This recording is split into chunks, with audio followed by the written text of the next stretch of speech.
Intriga, luta pelo poder e, claro, romance. Como foi a vida de Cleópatra VII?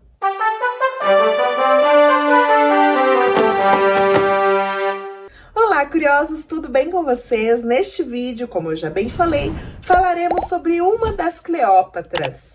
A mais conhecida delas, né? Muitos não sabem, mas antes da Cleópatra mais conhecida, que foi a última rainha do Egito, se envolveu com Júlio César, se envolveu com Marco Antônio. Então, ela foi a sétima, antes dela tiveram 6, mas em outro vídeo a gente fala disso. Cleópatra nasceu no período Ptolomaico, em 69 a.C. E ela nasceu em Alexandria. Foi a última da sua dinastia e com certeza foi uma mulher que deixou sua marca na história, né? Até hoje falamos dela. Símbolo de poder, inteligência, estratégia, sedução também, mas ela era muito mais que apenas uma mulher bonita e sedutora. Inclusive há controvérsias, né, sobre sua verdadeira aparência, que ela não era tão bonita assim, bem diferente de Elizabeth Taylor, né? Não tinha olho azul, nariz fininho, mas a sua estratégia política, a sua inteligência fez com que ela chegasse em lugares altíssimos, viu? De quem ela era filha? Ela era filha de Ptolomeu XII. Sua mãe não se sabe quem era a sua mãe, na verdade, uma mulher desconhecida. E seu pai era membro de uma dinastia grega, que havia tomado o Egito em 305 a.C. Cleo nasceu, cresceu em Alexandria, então ela falava o grego. E foi a única da sua linhagem a aprender o egípcio. Fora esta, também ela aprendeu aramaico, ela aprendeu latim, estava sempre aprendendo coisas novas. E foi por conta dessas línguas que ela aprendeu que ela teve acesso, né, para fazer ali suas diplomacias, teve acesso ali na política. Seu pai morre, então, em 51 a.C. Nesse período, Cleo tinha 18 anos. E agora, qual filho governaria? Porque Cleópatra VII não era filha única. Gente, um babado essa família, hein? Um dia a gente vai falar só sobre a confusão dessa família. Mas ela tinha uma irmã mais nova chamada Arsínoe. Ela tinha 2 irmãos mais novos, meninos. 2, inclusive, no qual ela se casaria mais pra frente. Uau, Grace, que absurdo, um irmão casando com um irmão. Algo comum para a época, então, para manter ali a linhagem, a pureza e a dinastia na família mesmo, era comum que os irmãos se casassem. Tinha também uma outra irmã, que era a irmã mais velha, que o próprio pai mandou matar. Gente, pense numa família complicada. Então agora, Ptolomeu XII estava morto. Qual filho vai governar? Então seu irmão 7 anos mais novo torna-se Ptolomeu XIII. E eles se casam para governar juntos o Egito. Mas o irmãozinho mais novo queria o Egito só para ele, queria o trono só para ele, né? Eclodiu uma guerra civil. Para onde foi Cleópatra? Foi para a Síria, exilada, teve que fugir. E a Síria era controlada pelos romanos. Então ela tem uma ideia, por que não pedir ajuda ao homem mais poderoso, o romano mais poderoso, Júlio César, né, o ditador romano, 30 anos mais velho que ela e casado. Mas como eles se conheceram, né? Reza a lenda que Cleópatra, para não ser pega ali pelos soldados de seu irmão, afinal ela estava exilada, ela tem uma ideia de dar um presente para Júlio César, um tapete. E neste tapete ela estaria enrolada. Ela teria sido levada por um servo chamado Apolodoro. Assim ela despistaria aqueles que queriam a cabeça dela, né? E ao desenrolar o tapete, sai lá de dentro toda a glamurosa Cleópatra. Gente, alguns discordam. Isso realmente não aconteceu.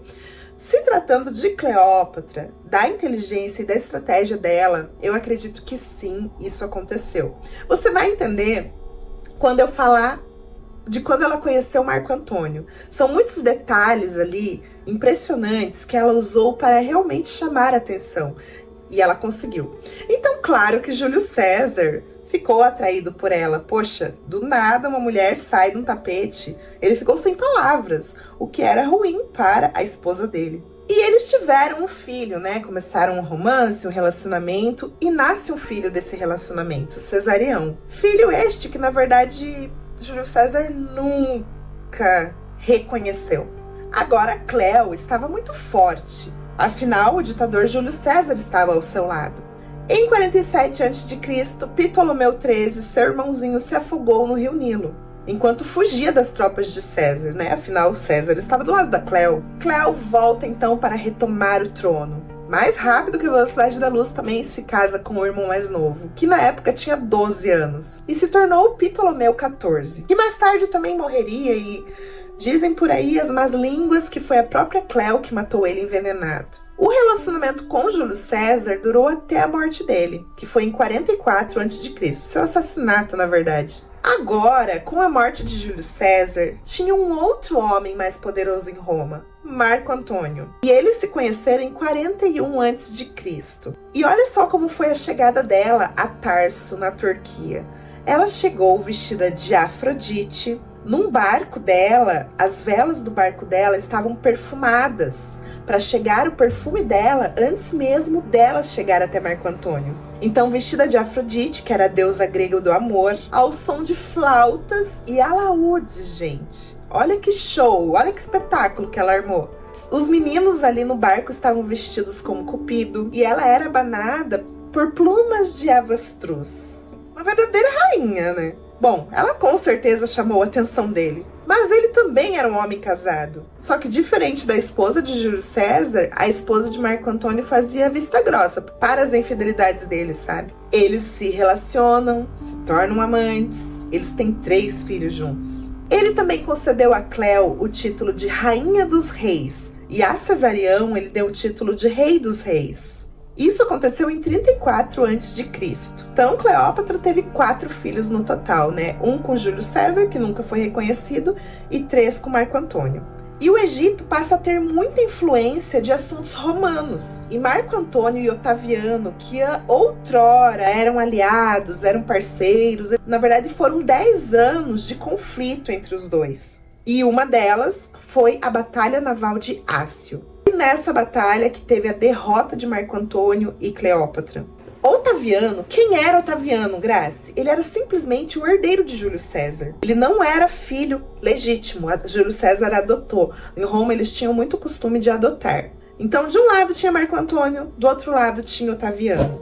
A reputação de Marco Antônio já não estava legal, porque assim, Otaviano, ele queria se mostrar um homem diferente de Júlio César. Ele não queria se mostrar como um homem autoritário, que queria dominar a tudo e a todos. Então ele queria mostrar que estava do lado do povo, que ele queria realmente a proteção de todos ali. E Marco Antônio já ficou com aquela visão assim, ele é autoritário e tal. E foi toda uma propaganda que o próprio Otaviano criou, inclusive acima da própria Cleópatra, sabe? Então a Cleópatra foi chamada por Otaviano de prostituta, de libertina, bêbada. Então ele fez toda uma imagem assim de Cleópatra para que ela realmente corrompesse a imagem de Marco Antônio. Então, na Batalha de Ácio, os dois foram derrotados e seriam aprisionados e provavelmente mortos por Otaviano. Otaviano ia querer desfilar com os dois nas ruas, mostrando seu poder. E em meados de julho de 30 a.C., Otaviano chega aos arredores de Alexandria. Marco Antônio ouviu que sua amada Cleópatra estava morta. O que ele faz? Ele se mata. Ele simplesmente pega uma espada e enfia em si mesmo. Porém, antes dele morrer, ele pede para que fosse levado então para ver o corpo de Cleópatra. Chegando lá, ele descobre que foi só um boato, que a Cleópatra estava viva, porém já era tarde demais e ele desfaleceu ali no colo de sua amada. E Cleópatra, para não ser levada para Roma como um troféu, para não ser morta pelos romanos, por Otaviano, ela então também se mata. E aqui também existem teorias sobre sua morte, né? A mais conhecida, que provavelmente é uma lenda, seria de que ela teria sido picada por uma áspide, que é uma cobra venenosa lá. Só que assim, muitos dizem que isso não seria possível, porque tanto Cleópatra quanto suas 2 damas de companhia morreram basicamente ao mesmo tempo. Então acredita-se que ela tenha se envenenado, tanto ela quanto as suas damas de companhia. E que seria difícil, né? Uma cobra dar o bote na Cleópatra e nas outras 2 damas. Enfim. Mas foi criada toda uma narrativa, né? Por trás disso, da serpente. E Cleópatra está morta. Marco Antônio está morto. Acredita-se que Otaviano permitiu que eles fossem enterrados lado a lado, que foi o último pedido deles. Mas não sabemos ao certo, até que o corpo de Cleo seja encontrado, né? Inclusive, no final desse vídeo, eu vou deixar pra vocês um vídeo ali que eu fiz sobre a doutora Martinez, que está chegando muito perto, acreditamos nisso, que ela está chegando muito perto de encontrar o corpo da Cleo. Tá, mas e os filhos da Cleópatra? O que aconteceu? Bom, Cesarião, que era o filho de Júlio César com Cleópatra, claramente era uma ameaça para Otaviano, então ele mandou executar Cesarião. E os outros 3 filhos de Cleópatra foram criados por Otávia, que inclusive era irmã de Otaviano, que depois se tornou Augusto. E Cleópatra terminou a sua jornada na Terra, fez muita história, foi uma figura icônica. É o símbolo realmente de uma mulher à frente do seu tempo, né? Uma mulher inteligente, uma mulher que conseguiu dominar e governar numa época onde só os homens conseguiriam isso. Ela governou um mundo dominado por homens, né? E ela não tinha só beleza e sedução, não, tá? Tira isso da sua cabeça, porque ela tinha muito mais que isso. Habilidade política, diplomacia, ela era inteligente, ela apoiava a cultura, a educação e mostrou sim ser uma líder competente. Uma pena, né, que o seu fim foi este. Acredita-se, inclusive, que Cleópatra tenha escrito livros de ervas e cosméticos. Ela gostava muito de se arrumar, de se perfumar. Inclusive, recriaram o perfume de Cleópatra recentemente, né? Que era a base de 2 tipos de canela, mirra, resina de pinheiro. E essa fragrância era um adocicado, balsâmico. Eu tenho muita curiosidade de saber qual era este perfume de Cleópatra, que com certeza era muito bom. Pra época, né, gente? É claro. Naquela época, acredito que era o melhor que se podia ter. E sobre os livros de Cleópatra, se perderam, né, no incêndio de Alexandria. Uma pena. Então, este foi o nosso vídeo de hoje. Espero que vocês tenham gostado desse vídeo. Até a próxima. Um grande beijo. Tchau, tchau.